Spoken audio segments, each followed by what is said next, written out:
Attendez à quoi c'est deux.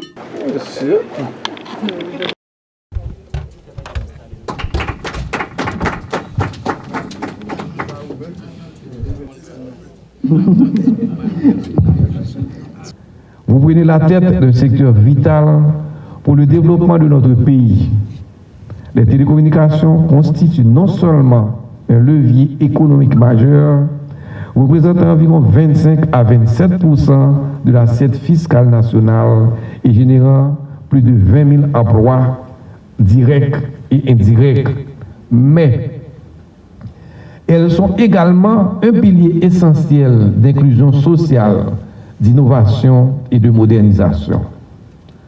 Votre leadership sera déterminant pour renforcer ce secteur clé et en maximisant les retombées et au bénéfice de l'ensemble de la nation. Avec un taux de pénétration de la téléphonie mobile supérieur à 70% et plus de 8 millions d'abonnés, notre pays dispose d'un potentiel considérable. Cependant, la couverture Internet reste insuffisante, avec moins de 35% de la population connectée. Ce constat appelle à une mobilisation pour réduire la fracture numérique et pour garantir un accès équitable aux services de communication. Le CONATEL a une mission déterminante dans la modernisation du secteur. Parmi les chantiers prioritaires, Monsieur le Directeur général, je tiens à souligner la migration vers la télévision numérique terrestre, un projet majeur qui améliorera la qualité audiovisuelle et libérera des fréquences pour le déploiement du haut débit.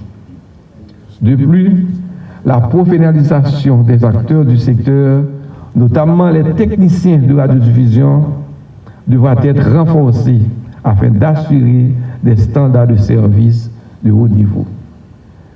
Monsieur le Directeur général, vous avez joué un rôle de premier plan dans le suivi du projet d'accélération numérique en Haïti. Un programme ambitieux qui prévoit l'expansion de la couverture Internet dans les zones rurales et urbaines défavorisées, la modernisation des infrastructures pour soutenir les 4G et anticiper la transition vers la 5G.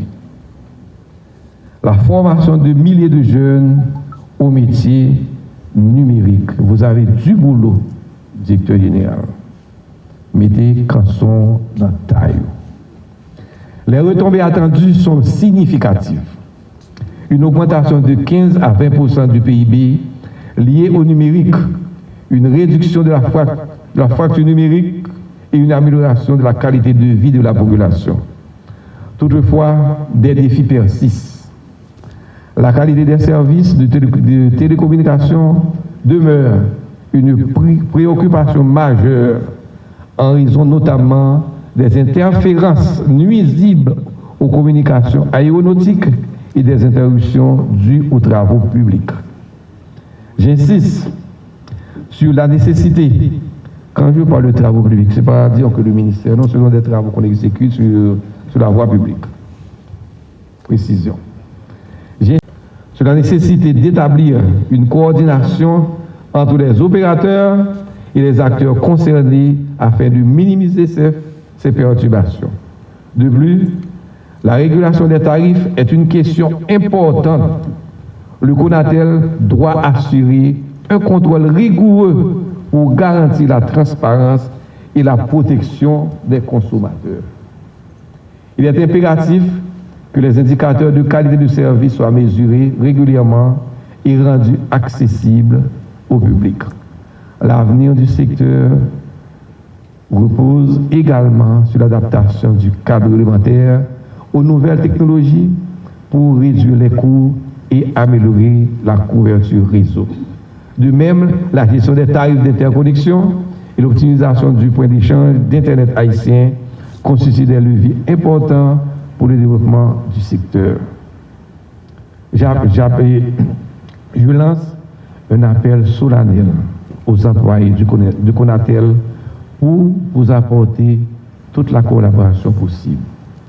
Le travail est immense et vous ne pouvez pas gagner seul. Monsieur le directeur général, nous plaçons en vous notre confiance pour insuffler une dynamique d'innovation et d'excellence à l'institution. Le gouvernement vous assure de son plein soutien dans cette mission. Le temps maintenant est à l'action. Je vous invite à vous mettre immédiatement à la tâche avec détermination et rigueur.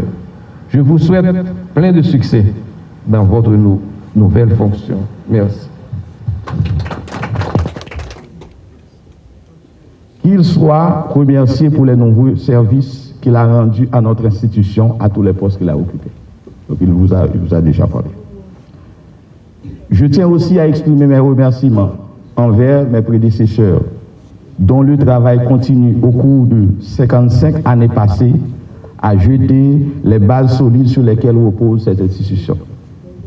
Enfin, je salue l'équipe dévouée du CONATEL, dont l'engagement et l'expertise sont indispensables à la réussite de notre mission.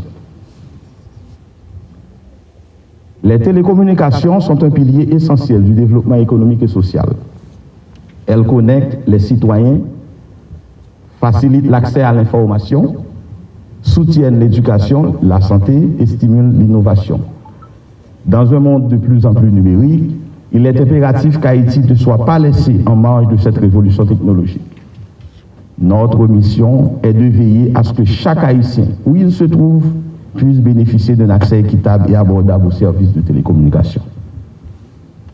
La conjoncture actuelle exacerbe les anciens défis et en présente de nouveaux au secteur des télécommunications. Le ministre vous a parlé de beaucoup de défis, le service universel, la qualité de service, la concurrence équitable, la cybersécurité, la signature électronique.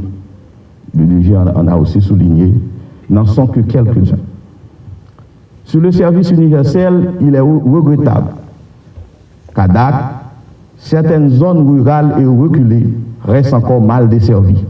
Aucune politique publique de soutien à l'accès et à la promotion de l'usage de nouvelles technologies n'a encore été mise en place en faveur des populations démunies. Le fonds de service universel mérite d'être finalement créé. Ainsi, pourra alors se développer une réelle démarche d'inclusion numérique pour la réduction de la fracture numérique.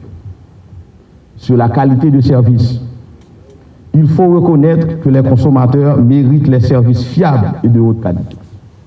J'admets que l'environnement actuel présente des défis, de nombreux obstacles, entravant la bonne marche des institutions publiques et privées.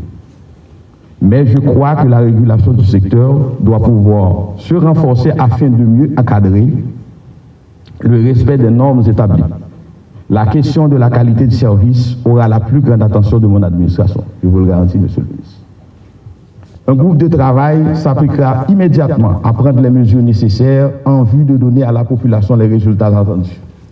Bien entendu, dans cette optique, les opérateurs recevront tout le soutien du CONATEL dans le cadre de ces attributions.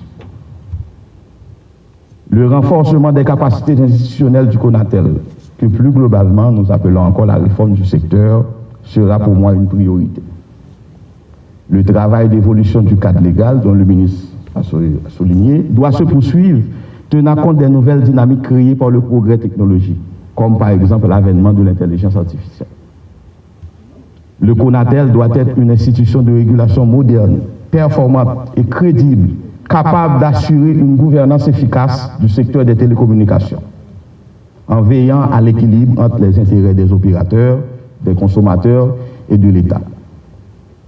Mon administration aspire à favoriser au plus vite la stabilisation du marché, à poser les jalons pour la création d'un environnement favorable à l'innovation, à la concurrence saine et à l'expansion des infrastructures numériques, à protéger les consommateurs en garantissant la transparence, la qualité du service et en favorisant l'adoption de textes réglementaires pour la protection des droits des utilisateurs. La réussite de la mission du CONATEL ne saurait être l'affaire d'une seule institution. J'en appelle à une collaboration étroite avec les autres instances de l'État, dont l'ONI et l'AGD qui sont présents avec nous. Les opérateurs de télécommunications, la société civile et les partenaires internationaux. Ensemble, nous pouvons faire des télécommunications un levier puissant pour le développement durable en Haïti. Je vous prie, Monsieur le ministre, de nous accompagner dans cette démarche.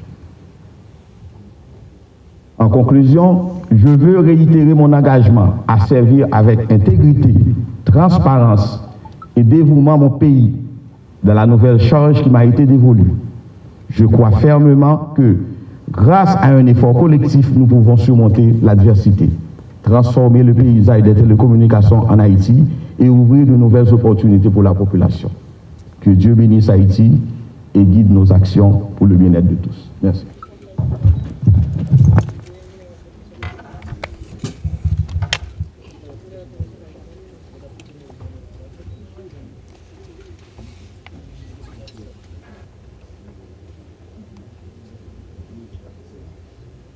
Attendez à quoi c'est deux.